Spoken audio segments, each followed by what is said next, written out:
পঞ্চম শ্রেণীর শিক্ষার্থী বন্ধুদের জন্য অধ্যায় 5 দশমিক ভগ্নাংশ চ্যাপ্টার থেকে আমরা 65 পৃষ্ঠার অঙ্কগুলোর সমাধান করব। এখানে বলা হয়েছে কতগুলো 1, 0.1, 0.01 এবং 0.001 নিয়ে নিচের সংখ্যাগুলো গঠিত। এখানে ক নং প্রশ্নটা সমাধান করে দেওয়া আছে বইয়ের মধ্যে। আমরা খ নং প্রশ্ন থেকে সমাধান করব। খ নম্বরে বলা হয়েছে 3.825। আচ্ছা, এটা হচ্ছে এককের গড়, তারপর দশমিক দেওয়া আছে। দশমিকের পরে যে অঙ্কটা থাকে সেটাকে বলা হয় দশমাংশ, দশমাংশের পরের অঙ্কটাকে বলা হয় শতাংশ, শতাংশের পরের অঙ্কটাকে বলা হয় সহস্রাংশ। অর্থাৎ এখানে 3টি এক আছে, যেহেতু এটা এককের গড়, এককের গড়ে এক আছে, মানে আমরা এখানে লিখব কি 3টি এক আছে। এবার বলেছে 0.1, অর্থাৎ কয়টি 0.1 আছে। দশমিকের পরে যে অঙ্কটা থাকে এটা কিন্তু দশমাংশ, আর দশমাংশ মানেই হচ্ছে 10/1, আর 10/1 মানেই কিন্তু হচ্ছে 0.1। তাহলে দশমাংশের গড়ে কত আছে? 8 আছে। তাহলে আমরা লিখব 8টি 0.1 আছে, 8টি 0.1 আছে। এবার বলা হয়েছে 0.01 আছে কয়টি? 0.01, এটা হচ্ছে দশমাংশের গড়, এটা হচ্ছে শতাংশের গড়। শতাংশ মানে হচ্ছে 100/1, আর 100/1 মানে হচ্ছে 0.01। তাহলে এই শতাংশের গড়ে কত আছে? 2 আছে। তাহলে আমরা এখানে লিখব দুইটি 0.01 আছে। এটা হচ্ছে দশমাংশ, শতাংশ, এটা হচ্ছে সহস্রাংশ, আর সহস্রাংশ মানে হচ্ছে যে 0.001। তাহলে সহস্রাংশের গড়ে কত আছে? 5 আছে। তাহলে আমরা লিখব 5টি 0.001 আছে। এবার আমরা গ নং প্রশ্নটা সমাধান করব। গ নং প্রশ্নে বলা হয়েছে 0.017 কয়টায় এক আছে? অর্থাৎ এখানে কিন্তু এককের গড়ে 0 আছে। তাহলে আমরা কি লিখব? 0টি এক আছে। 0.1 আছে কয়টি? এই যে দশমাংশের ঘর মানেই হচ্ছে 0.1। তাহলে এই দশমাংশের ঘরে কত আছে? 0 আছে। এখানেও আমরা লিখব 0টি 0.1 আছে। তারপরে বলেছে 0.01 আছে কয়টি? এই যে শতাংশের গড়ে কত আছে? 1 আছে। তাহলে আমরা বলবো 1টি 0.01 আছে। তারপরে সহস্রাংশের গড়ে আছে 7। তাহলে আমরা লিখব 7টি 0.001 আছে। এবার আমরা 2 নং প্রশ্নের এখানে 1 নং প্রশ্নে বলা হয়েছে নিচের প্রশ্নগুলোর উত্তর লিখি। এখানে 4টা প্রশ্ন দেওয়া আছে, এগুলোর সঠিক উত্তর আমাদের লিখতে হবে। এখানে 1 নংয়ে বলা হয়েছে 155টি 0.01 নিয়ে গঠিত সংখ্যাটি কত? অর্থাৎ এটা যদি আমরা বের করতে চাই, এই 155কে 0.01 দিয়ে গুণ করতে হবে। আচ্ছা, 155কে যদি আমরা 0.01 দিয়ে গুণ করি তাহলে কত হয়? 155কে 1 দিয়ে গুণ করলে 155 হবে।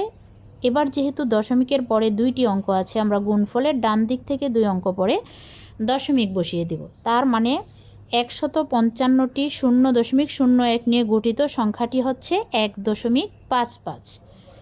2 নম্বরে বলা হয়েছে 155টি 0.001 নিয়ে গঠিত সংখ্যাটি কত? এবার আমরা কিভাবে বের করব? 155কে আমরা 0.001 দিয়ে গুণ করব। তাহলে 155কে প্রথমে আমরা 155 দিয়ে গুণ করব। এক দিয়ে 155কে গুণ করলে হয় 155। এখন দশমিকের পরে 3টা অঙ্ক আছে, আমরা কি করব? গুণফলের ডান দিক থেকে 3 অঙ্ক পরে একটা দশমিক বসিয়ে দিব, আর দশমিকের আগে একটা শূন্য বসিয়ে দেব। এবার আমরা 3 নং প্রশ্নটির সমাধান করব। বলছে কতটি 0.01 নিয়ে 6.82 গঠিত? কতটি 0 অর্থাৎ 6.82 এর মধ্যে কতটি 0.01 আছে সেটা আমাদের বের করতে বলা হয়েছে। তাহলে আমাদের কি করতে হবে? এই 6.82কে 0.01 দিয়ে ভাগ করতে হবে। আর এক্ষেত্রে খেয়াল করি, আমরা দশমিকের পরে এখানেও 2টি অঙ্ক আছে, এখানেও দশমিকের পরে 2টি অঙ্ক আছে। আমরা জাস্ট এই দশমিকটাকে উঠিয়ে দেব, যেহেতু ভাজ্য এবং ভাজক দুই দিকেই দশমিকের পরে 2 অঙ্ক আছে, তাহলে সমান যদি অঙ্কের সংখ্যা থাকে আমরা দশমিক উঠিয়ে দিতে পারি। তাহলে দশমিক উঠিয়ে দিলে যেই সংখ্যাটা থাকবে সেটাই হবে রেজাল্ট, অর্থাৎ 682টি আমরা উত্তর লিখতে পারি এখানে 682টি 0.01 নিয়ে 6.82 গঠিত। এখন বলছে কতটি 0.001 নিয়ে 6.82 গঠিত। এক্ষেত্রে আমাদের কি করতে হবে, 6.82কে 0.001 দিয়ে ভাগ করতে হবে। এটা আমি ভাগটা করে দেখাচ্ছি। 6.82কে ভাগ করতে হবে 0.001 দিয়ে। আচ্ছা, আমরা এভাবে লিখলাম এখানে 2 হবে। 6.82কে যদি আমরা 0.001 দিয়ে ভাগ করি, আচ্ছা আমরা বলেছিলাম দশমিকের পরে অঙ্কের সংখ্যা যদি সমান হয় তাহলে আমরা দশমিকটা উঠিয়ে দিতে পারি। এখানে কিন্তু দশমিকের পরে 2টা অঙ্ক আছে, এখানে দশমিকের পরে 3টা অঙ্ক আছে। তাহলে আমরা কি করতে পারি, এখানে একটা 0 দিয়ে দশমিকের পরের অঙ্কের সংখ্যাটা সমান করে দিতে পারি, কারণ 0 দিলে মানের কোনো পরিবর্তন হয় না। এখন এখানেও দশমিকের পরে 3টা অঙ্ক আছে, এখানেও দশমিকের পরে 3টা অঙ্ক আছে। আমরা এখন এই দশমিকটা উঠিয়ে দিতে পারি। তাহলে উপরে কত থাকে, 6, 8, 2, 0, নিচে কিন্তু 1 থাকে। 1-এর পেছনে শূন্যগুলোর কোনো ভ্যালু নেই। আর এই 6820কে যদি 1 দিয়ে ভাগ করি, রেজাল্ট 6820। অর্থাৎ 6820টি 0.001 নিয়ে 6.82 গঠিত। এখন আমরা 2 নং প্রশ্নে বলছে সংখ্যারেখার ক থেকে 6 পর্যন্ত স্থানগুলো কোন কোন সংখ্যাকে প্রকাশ করে ফাঁকা স্থানে লিখি। অর্থাৎ এখানে কিছু খালিঘর দেওয়া আছে, ক, খ, গ, ঘ, উ, চ, ছ। অর্থাৎ এই খালিঘরে কত বসবে, কোন সংখ্যাগুলো বসবে সেটা আমাদের বসাতে হবে। প্রথমে আমরা ক নং খালিঘরের জন্য দেখি এখানে কি লেখা আছে। এই যে প্রতিটা ঘর 1, 2, 3, 4, 5, 6, 7, 8, 9, 10, অর্থাৎ 10টা, প্রতিটা ঘরের মান 1 1 করে 10 করে, ঠিক আছে। এখানে প্রথম ঘরটাতে দেওয়া আছে 7.2। এখন এই যে দ্বিতীয় ঘরটাতে খালি ঘর দেওয়া আছে, অর্থাৎ এই খালি ঘরে কত বসবে সেটা আমাদের বসাতে হবে।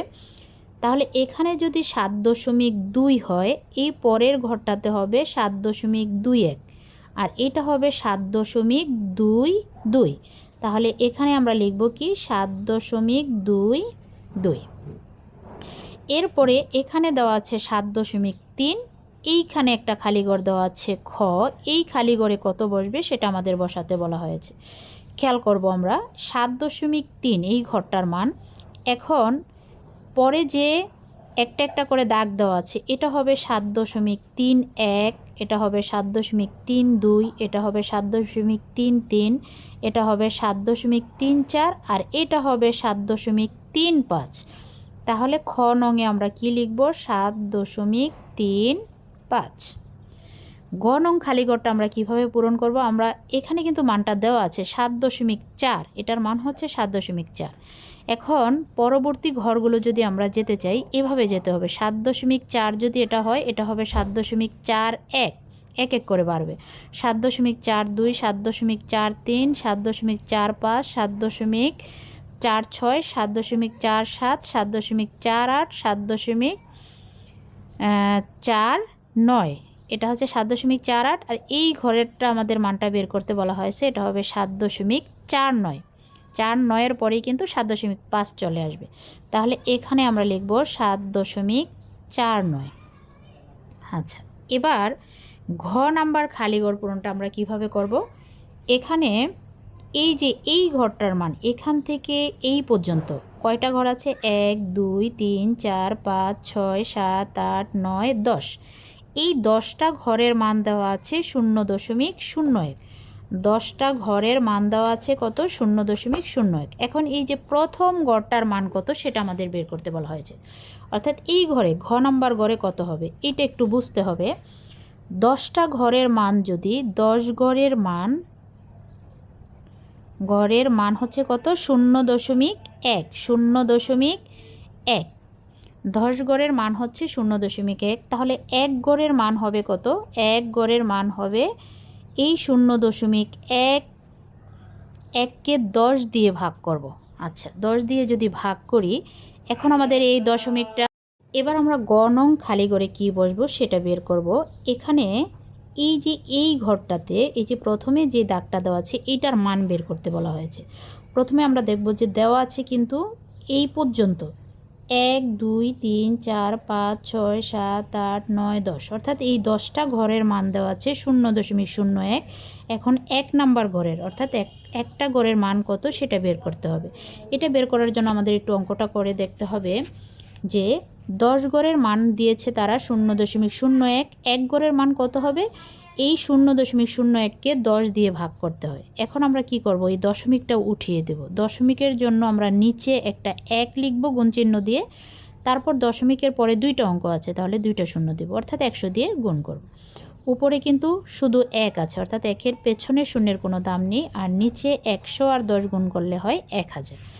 তার মানে এখন 1000 দিয়ে 1কে ভাগ করতে হবে। 1000 দিয়ে শূন্যের ভাগগুলো করা খুব সহজ। এখানে 1000-এর 3টা শূন্য আছে, জাস্ট উপরে যে সংখ্যাটা আছে তার 3 গড় আগে একটা দশমিক বসিয়ে দেব।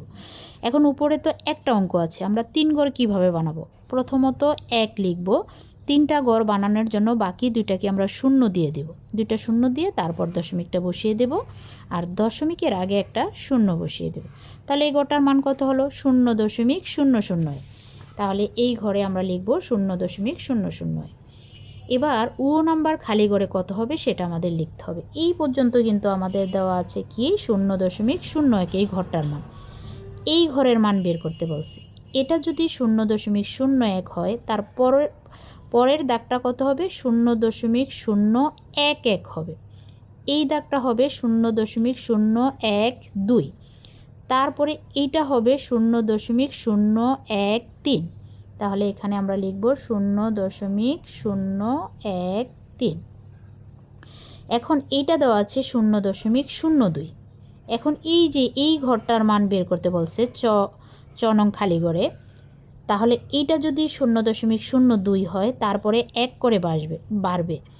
2 1 হবে, 2 2 হবে, 2 3 হবে, 2 4, 2 5, 2 6, অর্থাৎ 0.026 হবে। এখানে 0.026 হবে। আচ্ছা, এবার 6 নং খালি ঘরের মানটা বসাবো। 6 নং খালি ঘরের মানটা আমরা কিভাবে বসাবো?